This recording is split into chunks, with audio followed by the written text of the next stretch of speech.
Partes das plantas.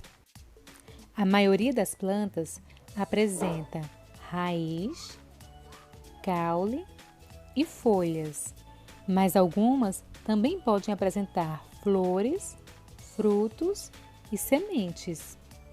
Vamos agora aprender a função de cada uma dessas partes. A raiz.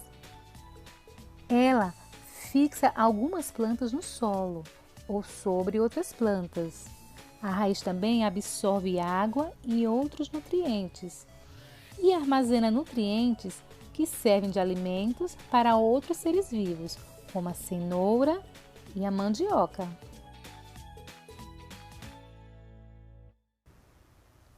As raízes das plantas podem ser raízes subterrâneas, que ficam enterradas no solo, raízes aquáticas, que ficam dentro da água, e raízes aéreas, que pelo menos parte delas fica acima do solo, como por exemplo nos manguezais.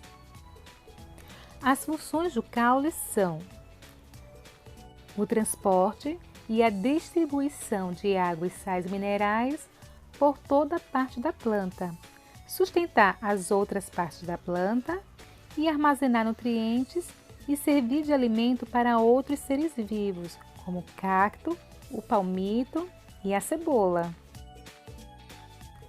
Os caules podem ser aéreos, quando se desenvolvem acima do solo, podem ser aquáticos, quando se desenvolvem dentro da água, e podem ser subterrâneos, quando se desenvolvem no interior do solo. As funções das folhas são a respiração, que são as trocas gasosas. É nas folhas que as plantas absorvem e eliminam gases no ambiente, como o gás oxigênio, importante para a respiração de todos os seres vivos. É na folha também que a planta produz o seu próprio alimento, através da absorção da luz, dos gases, da água. A planta produz o seu alimento.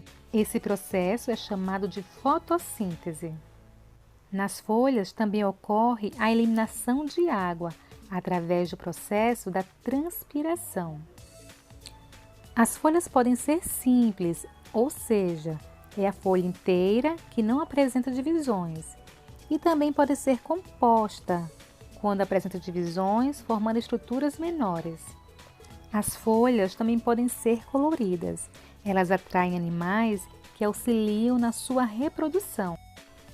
Você sabia que os espinhos das plantas também são folhas? Eles protegem a planta e reduzem a perda de água por transpiração. A função da flor é a reprodução. Nas flores são encontradas as estruturas femininas e as estruturas masculinas, chamadas de pólen.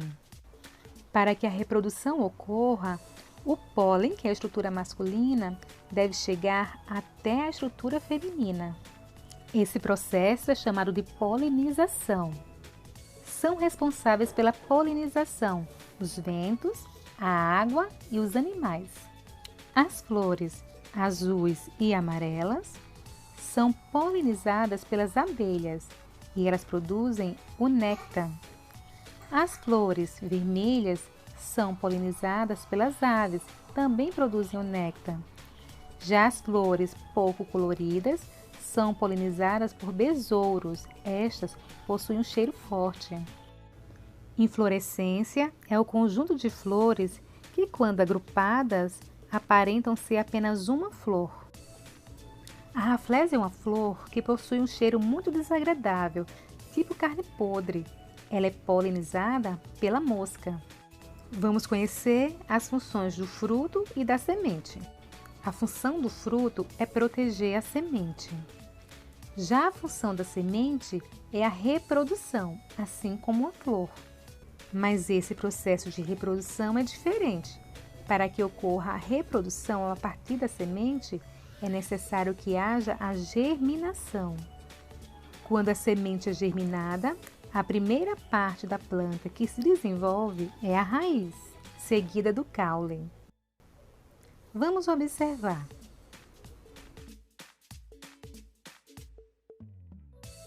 O número de sementes dos frutos também pode ser diferentes. A dispersão é o ato de espalhar a semente pelo ambiente, para que as plantas possam se reproduzir em vários lugares. São responsáveis pela dispersão os animais, que ao comer podem deixar as sementes cair no solo ou levá-las para outros locais. O vento e a água também ajudam na dispersão das sementes. As sementes também podem ser espalhadas através das fezes dos animais. Vamos resumir. As plantas são seres vivos e são importantes porque servem de alimento, abrigo e respiração para outros seres vivos. A raiz fixa, absorve e armazena água e nutrientes. O caule, ele sustenta, transporta, distribui e armazena água e nutrientes. A flor é responsável pela reprodução através do processo de polinização.